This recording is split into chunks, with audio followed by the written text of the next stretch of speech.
Some photographs are taken by accident. Others are taken by fate. The terrifying part is realizing you were never the one holding the camera. I didn't know that my life was about to change because of a photograph. At 26 years old, my world was painfully ordinary. I lived in a small apartment above a bakery in Brooklyn, worked long hours as a freelance photographer, and spent most evenings helping my younger sister, Lily, study for nursing school. There was nothing glamorous about my life. Nothing mysterious. Nothing dangerous. At least, that's what I believed. The October rain tapped softly against my studio window as I edited wedding photos from a 12-hour event in Connecticut. The bride looked radiant. The groom looked terrified. I smiled to myself and adjusted the brightness on another image. Love always looked different through a camera lens. Sometimes beautiful. Sometimes fragile. Sometimes completely fake. My phone buzzed on the desk. Mom. Relief washed through me for half a second before I answered. Mom? Silence. Then a voicemail notification appeared. My stomach tightened. That wasn't like her. My mother never ignored calls. Never. I listened to the message immediately. Her voice sounded rushed. Nervous. Claire, sweetheart, if you get this, call me. Don't come home tonight. Just stay where you are, okay? I'll explain everything tomorrow. The message ended abruptly. No goodbye.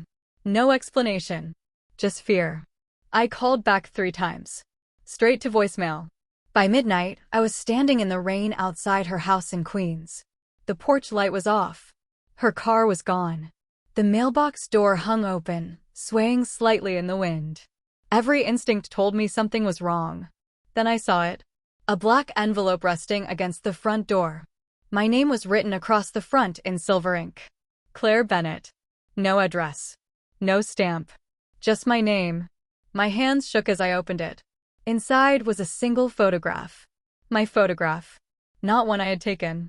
One taken of me. I stared at it. I was standing outside a grocery store carrying coffee and flowers. The image looked recent. Maybe 2 weeks old. Confusion turned into dread as I pulled out another photo. Then another. Then another. Different locations. Different days. Different seasons. Hundreds of moments from my life captured by someone I had never seen. Birthdays. Bus stops. Coffee shops. Sidewalks. Years of photographs. Years. My pulse hammered in my ears. At the very bottom of the envelope was a small card. No signature. No explanation. Just 6 words printed in elegant black lettering. We finally found you, Claire. A cold chill crawled down my spine. Across the city, in a penthouse overlooking Manhattan, a man named Damian Blackwood was reviewing a list of women selected by powerful families hoping to secure an alliance through marriage. One by one, he dismissed them. Until an assistant placed a final photograph on his desk. Damian froze. For the first time all night, he looked genuinely shaken. His eyes locked onto the image. Then he slowly turned it over and saw the symbol written on the back. A symbol only his mother had known. The room fell silent. Damian stood, staring at the photograph of Claire Bennett. Then he gave a single order. Bring her to me. The card felt heavier than paper should have. I must have read those 6 words 20 times while standing under the weak glow of my mother's porch light. We finally found you, Claire. Found me. The wording was wrong. Not we know you. Not we are watching you. Found you. As if I had been missing. As if someone had spent years searching. Rain collected on the edges of the photographs in my hands. I forced myself to breathe and gathered every picture back into the envelope. My instincts screamed at me to call the police. Another part of me wanted to drive home, lock every door, and pretend none of this had happened. Instead, I called Lily. She answered on the second ring. Claire? It is 1 in the morning. Her voice immediately changed when she heard mine. What happened? I looked toward Mom's dark house. She is gone. Silence. Then, what do you mean gone? I mean her car is missing. She is not answering. And somebody left something for me. I could hear her sitting up in bed. What kind of something? I stared at the black envelope. I do not know how to explain it. 20 minutes later, I was driving through wet Brooklyn streets with the envelope on the passenger seat. Every red light felt longer than usual. Every car behind me seemed suspicious. Rationally, I knew I was imagining things. Emotionally, I could not shake the feeling that my life had slipped sideways. When I reached my apartment building, I checked the rearview mirror before getting out. Nobody. Just rain and empty sidewalks. Still, my pulse refused to slow down. Upstairs, I spread the photographs across my kitchen table. There had to be more than 50. Maybe closer to 100. The oldest showed me sitting on a playground swing. I could not have been older than 10. My breath caught. Mom had moved us to New York when I was 11. Which meant whoever took these photographs had known where I lived before that. Had known me before Brooklyn. Before high school. Before everything. I flipped one photograph over. Then another. Most were blank. Until I found one with a tiny symbol drawn in black ink near the corner. A circle crossed by 3 narrow lines. Something about it felt familiar. Not because I had seen it before, but because I had almost seen it before. Like a memory standing just beyond a locked door. My phone suddenly vibrated. I nearly dropped it. Unknown number. I stared at the screen. It rang again. And again. Finally, I answered. Hello. For several seconds, nobody spoke. Then a calm male voice filled the silence. Claire Bennett. Every muscle in my body tightened. Who is this? Another pause. Measured. Controlled. Someone who is trying to help you. I laughed nervously. People who are trying to help usually introduce themselves. The man ignored the comment. You need to leave your apartment immediately. My heart skipped. What? Do not pack. Do not call anyone. Just leave. I stepped toward the window. Across the street, a black sedan sat parked beneath a street lamp. I had never noticed it before. Why? I whispered. The voice lowered. Because if they found you tonight, they are already closer than you think. My hand tightened around the phone until my knuckles turned white. The voice on the other end remained calm, almost unsettlingly calm, while my heart raced hard. Enough to hurt. I kept staring at the black sedan across the street. Rain slid down its windows, blurring its shape beneath the yellow glow of the street lamp. Maybe it belonged to a neighbor. Maybe it had been there for hours. Or maybe it had not. Suddenly, I was not sure of anything anymore. Who are they? I asked. The question came out weaker than I intended. The man was silent for a moment. That is a conversation for later. No. If you expect me to trust you, start talking. Another pause followed. Then I heard a quiet exhale. Trust is not required, Claire. Only speed. The line went dead. I pulled the phone away from my ear and stared at the screen. No number. No trace. Nothing. Outside, the sedan remained motionless. I told myself not to panic. Rational people did not flee apartments because of anonymous phone calls. Rational people did not assume mysterious cars were following them. Rational people did not discover decades of secret photographs and disappearances in the same night either. I looked toward the kitchen table. The photographs seemed to watch me from the shadows. Every image felt like evidence of a story I did not understand. Then my phone buzzed again. A text message. Unknown sender. Look behind the last photograph. My stomach dropped. Slowly, I returned to the table and picked up the final picture from the stack. It showed me standing outside a bookstore 3 months earlier. Nothing unusual. Until I turned it over. A small folded note had been taped beneath the backing. My fingers trembled as I unfolded it. The paper was old. Yellowed at the edges. The handwriting was familiar enough to make my breath catch. It was my mother's. If you are reading this, they found you sooner than I hoped. Do not trust anyone who claims to know the whole truth. Not even me. The room seemed to tilt beneath my feet. I read the sentence 3 more times. Then I noticed something else at the bottom. An address. No explanation. No instructions. Just an address in Manhattan. I grabbed my keys immediately. Questions could wait. Finding my mother could not. 25 minutes later, I pulled into a quiet block on the Upper East Side. Expensive townhouses lined the street. Everything looked polished, wealthy, untouched by the chaos consuming my life. The address led to an elegant brownstone with iron railings and warm lights glowing behind tall windows. Before I could reach the front steps, a black SUV rolled silently to the curb. My pulse exploded. The passenger door opened. A man stepped out wearing a charcoal overcoat. Early 30s. Tall. Controlled. Not threatening. Yet something about him radiated authority. He studied me for several seconds before speaking. Claire Bennett. I took a cautious step back. Who are you? The man glanced toward the townhouse, then back at me. My name is Adrian Cole. His expression remained unreadable. And if you want answers about your mother, you need to come with me right now. Every instinct told me to get back in my car and leave. The problem was that every answer I had found tonight had only created 10 more questions. Rain dripped from the edges of the townhouse roof while I stared at Adrian Cole. He stood perfectly still beneath the streetlight, hands visible, posture relaxed. The kind of relaxed that looked practiced. How do you know my mother? I asked. Adrian glanced briefly up and down the empty street before returning his attention to me. That is a long story. Then start talking. A faint smile appeared for less than a second. You sound exactly like her. The comment hit me harder than it should have. Where is she? His expression became serious again. Safe, for the moment. For the moment.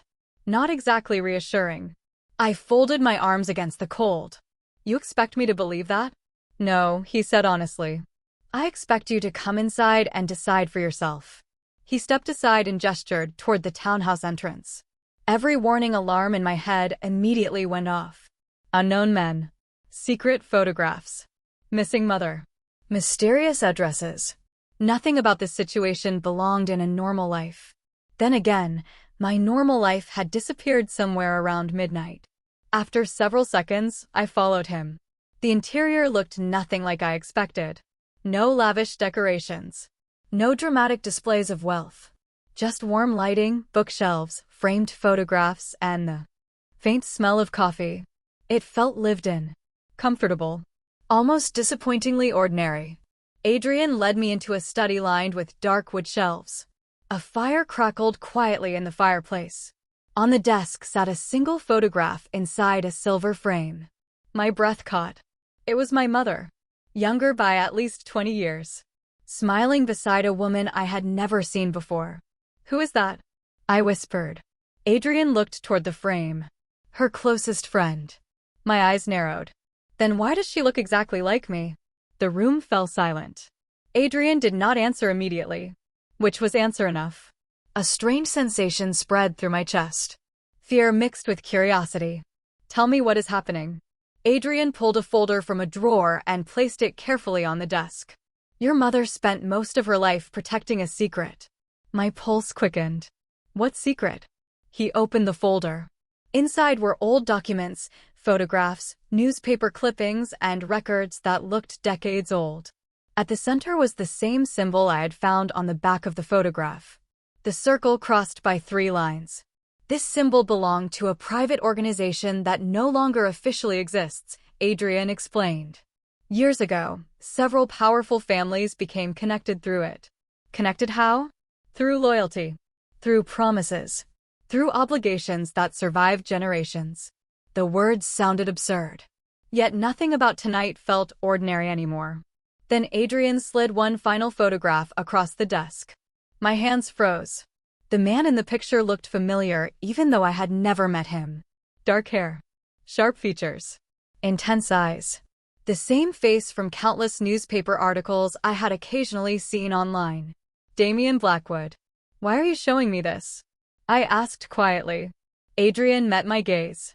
Because he has been searching for you longer than you can possibly imagine.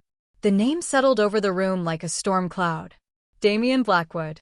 Even before tonight, I knew who he was. Everyone did. Business magazines called him a visionary.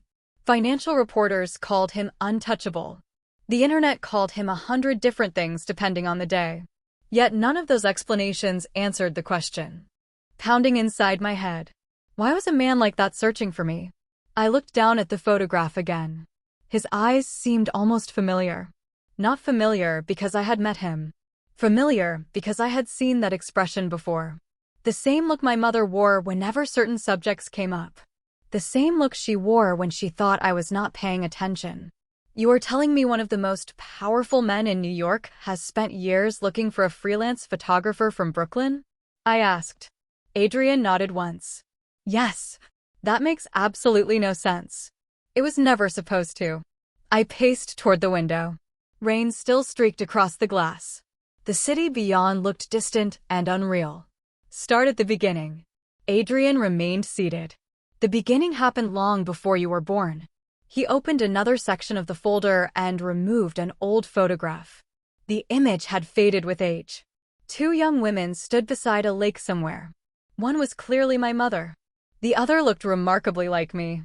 Same eyes. Same smile. Same pale blonde hair. Who is she? I asked. Adrian hesitated. Her name was Eleanor Blackwood. My pulse skipped. Blackwood. The same last name. She was related to Damien? Adrian nodded. His mother. I stared at the photograph. Suddenly every piece felt connected by invisible threads. My mother knew his mother. More than knew her. Adrian's voice softened. They were closer than sisters. The room became very quiet. Then what happened? For the first time all evening, Adrian seemed uncomfortable. Something went wrong. Not exactly a detailed answer. That is not an explanation. No, he admitted. It is not. He stood and walked toward a bookshelf. From the top shelf, he retrieved a small wooden box. The finish was worn from age. He placed it carefully in front of me. Your mother left this here 15 years ago. My breath caught. For me. For the day someone came looking. My fingers trembled as I opened the lid. Inside lay a silver necklace. Nothing extravagant. Just a simple pendant shaped like the same symbol I had been seeing all night. Beneath it rested a folded note. I unfolded the paper slowly. The handwriting was unmistakable. Claire, if you are reading this, the truth has finally reached you. Remember one thing. Not every person who searches for you wishes you harm. Some have been trying to keep a promise for a very long time. My vision blurred. I swallowed hard and looked up. What promise? Adrian opened his mouth to answer. Before he could speak, the study door opened. A woman stepped inside carrying a tablet. Her expression was tense. Adrian. Something in her voice immediately changed the atmosphere. He is here. Adrian went completely still. Already? The woman nodded. His helicopter landed 10 minutes ago. A heavy silence followed. Then Adrian looked directly at me. Claire, he said quietly, you're about to meet the man your mother spent 15 years trying to keep away from you. My stomach dropped. For a moment, nobody moved. The fire crackled softly behind me, the only sound in the room. I looked from Adrian to the woman standing in the doorway. Neither of them appeared surprised. Concerned, yes. Nervous, definitely. But not surprised. That told me everything. They had known this moment was coming. I tightened my grip on the silver necklace, still resting in my hand. I thought you said my mother was trying to keep him away from me. Adrian nodded. She was. Then why does it sound like everyone expected him to find me eventually? Adrian's expression darkened. Because some things can be delayed. Very few things can be stopped forever. That answer only made my headache worse. Before I could ask another question, footsteps echoed somewhere beyond the study. Slow. Steady. Unhurried. The kind of footsteps that belonged to someone who never rushed because the world adjusted itself around their schedule. The woman quietly stepped aside. Adrian straightened almost imperceptibly. I noticed it immediately. Respect. Not fear. Respect. The distinction mattered. My pulse accelerated. Every photograph. Every secret. Every warning. Every unanswered question seemed to converge toward a single moment. The footsteps stopped outside the door. Then silence. An uncomfortable silence. Like the entire house had paused to hold its breath. Finally, the door opened. The man who entered looked almost exactly like the photographs. Dark hair. Sharp features. Calm eyes that seemed to absorb everything around him within seconds. He wore a charcoal suit without a tie, the collar open slightly. Nothing flashy. Nothing dramatic. Yet somehow he immediately became the center of the room. I hated that I noticed it. I hated even more that everyone else noticed it too. Damien Blackwood glanced briefly at Adrian. Then his attention settled entirely on me. The room disappeared. Not because he was intimidating. Not because he was powerful. Because he looked at me like someone looking at an answer after searching for years. Neither of us spoke. Several long seconds passed. Then his gaze dropped to the necklace in my hand. Something shifted in his expression. Not shock. Not relief. Something deeper. Something carefully controlled. You kept it, he said quietly. I blinked. I received it less than 10 minutes ago. The corner of his mouth almost moved. Almost. Then she finally decided it was time. My confusion returned immediately. Everybody keeps speaking in riddles. Damien nodded once. That must be exhausting. You have no idea. For the first time, I thought I saw genuine amusement in his eyes. It vanished almost instantly. He stepped closer to the desk and picked up the photograph of his mother. His thumb brushed lightly across the edge of the frame. You resemble her more than I expected. The statement caught me off guard. Your mother. He looked at me. No, a brief silence followed. Mine already knew that. The room grew quiet again. My pulse hammered in my ears. Then why have you been looking for me? Damien studied me for several seconds before answering. When he finally spoke, his voice was calm. Certain. Because 15 years ago, your mother disappeared with the one person she promised to protect. Every muscle in my body froze. Who? Damien's eyes never left mine. You. The word echoed inside my head long after Damien stopped speaking. You. Not a hidden fortune. Not a document. Not some family secret locked in a vault. Me. I stared at him, waiting for the explanation that would make everything logical again. It never came. That does not make any sense, I said quietly. Damien nodded as if he expected that reaction. No, it does not. My mother raised me in Brooklyn. I went to public school. I worked summer jobs. I worried about rent and student loans and whether my photography business would survive another slow season. Nothing about my life suggests people have been searching for me for 15 years. Damien's gaze remained steady. That was the point. The answer irritated me immediately. Can anyone in this house speak in complete sentences? Adrian looked away, almost hiding a smile. Damien, however, remained completely serious. Your mother wanted you to have a normal life. And you did not? The question slipped out before I could stop it. For the first time, something flickered behind his calm expression. Regret. It vanished almost instantly, but I saw it. I wanted to know you were safe, he said. Those are not the same thing. Silence settled between us. Outside, rain tapped softly against the windows. Inside, the fire continued its quiet crackling. The room felt smaller now. More personal. Like invisible walls had moved closer. I looked down at the necklace in my hand. What am I supposed to be protected from? Damien and Adrian exchanged a brief glance. Not a long glance. Not dramatic. Just enough to tell me they were deciding how much truth I could handle. I was beginning to hate that look. Finally, Damien spoke. Years ago, several families made decisions they believed would secure their future. And those decisions created consequences. Still not a complete sentence. A faint shadow of amusement crossed his face. You inherited one of those consequences. I opened my mouth to argue, then stopped. Something suddenly occurred to me. The photographs. Damien nodded once. What about them?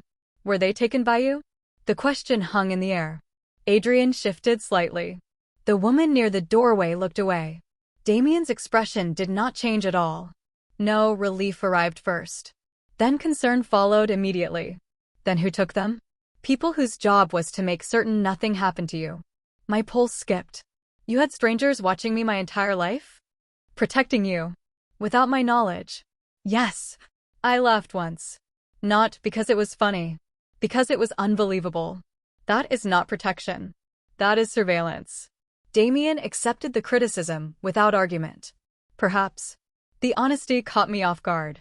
Most powerful people I had met spent their lives defending every decision. Damien simply acknowledged the flaw and moved on. Before I could respond, his phone vibrated. The sound seemed unusually loud in the quiet room. He glanced at the screen. Whatever he read immediately changed his expression. The calm disappeared. Not panic. Something colder. Sharper. Damien looked directly at Adrian. How many people knew she would be here tonight? Adrian frowned. Very few. Apparently not few enough. My stomach tightened. What happened? Damien slipped the phone into his pocket. His eyes found mine. Claire. The way he said my name made every nerve in my body wake up. Your mother just contacted us. Hope surged through me so quickly it almost hurt. Where is she? Damien held my gaze for several seconds. That is the problem. The room became silent again. She did not tell us where she is. Hope and frustration collided inside me so fast I could barely think straight. My mother was alive. She had reached out. Yet somehow we were still exactly where we started. No location. No explanation. No answers. I stared at Damien. She contacted you and did not tell you where she was? He nodded. She never makes anything easy. The statement sounded oddly personal. Familiar. Like someone describing a person they had known for most of their life. Damien moved toward the desk and picked up a tablet the woman handed him. Several lines of text glowed across the screen. He read them silently before turning it toward me. My breath caught immediately. It was a message from my mother. Claire is safe for now. Do not let her leave alone. The rest comes tomorrow. Tomorrow. That single word irritated me more than it should have. Tomorrow had apparently become everyone's favorite answer. I rubbed my temples. She keeps acting like there is some giant secret everyone understands except me. There is, Damien said. At least he was honest. And you're still not telling me. His expression softened slightly. Because half the information would only create more confusion. I think we passed confusion several hours ago. To my surprise, Adrian laughed quietly. Damien ignored him. Before anyone could continue, my phone suddenly rang. The sound cut through the room like an alarm. My stomach tightened when I saw Lily's name on the screen. I answered immediately. Lily? Claire. Relief flooded her voice. Thank God. I have been trying to reach you for an hour. I glanced at Damien. I am okay. No, you're definitely not okay. Two men showed up at my apartment asking questions. The room instantly became still. Every eye turned toward me. What kind of questions? I asked. Questions about Mom. About you. About where you might go if something happened. My pulse quickened. Did they identify themselves? No. They were polite. Actually, weirdly polite. But something felt off. Damien stepped closer. Ask her if they left a card. I covered the phone. How did you know? He did not answer. I looked back toward the screen. Lily, did they leave anything? Yes. Papers rustled on the other end. A business card. My heartbeat accelerated. Read it. Silence followed. Then Lily's voice grew smaller. Claire, I do not think I should say this over the phone. Every nerve in my body tightened. Lily. The card has that same symbol. The necklace in my hand suddenly felt heavier. The room went silent. Damien slowly closed his eyes. Not in surprise. In confirmation. Like something he had feared had finally happened. What does that mean? I asked. He opened his eyes again. Calm. Focused. Certain. It means the people who spent 15 years searching for you finally know where your family is. My throat went dry. And now? Damien's gaze locked onto mine. Now we stop running from the truth before the truth finds us first. The next hour felt strangely calm. Not because my life had suddenly become normal again. Because at some point, my mind simply ran out of room for panic. There were only so many secrets a person could absorb in one night before confusion became exhaustion. I sat beside the fireplace while rain continued to fall beyond the windows. Adrian reviewed documents. The woman disappeared somewhere upstairs. Damien stood near the window, speaking quietly into his phone. Watching him felt like trying to understand a puzzle with half the pieces missing. For years, he had been searching for me. For years, my mother had been hiding me. Yet neither side seemed motivated by anger. Only by promises made long ago. Eventually Damien ended the call and walked back into the room. We found the location where your mother sent the message. My heart immediately jumped. Where is she? Upstate. Relief flooded through me. Then we can go get her. Damien exchanged a look with Adrian before answering. It is not that simple. Nothing is ever simple, apparently. A faint smile touched his face. That is probably true. I stood and crossed my arms. I am coming with you. No, the answer came instantly. Excuse me? No, my frustration exploded. Everyone keeps making decisions about my life without asking me. Damien met my gaze calmly. Because tonight is the first night you learned there was a decision to make. I opened my mouth to argue, then stopped. Because part of me knew he was right. The realization irritated me even more.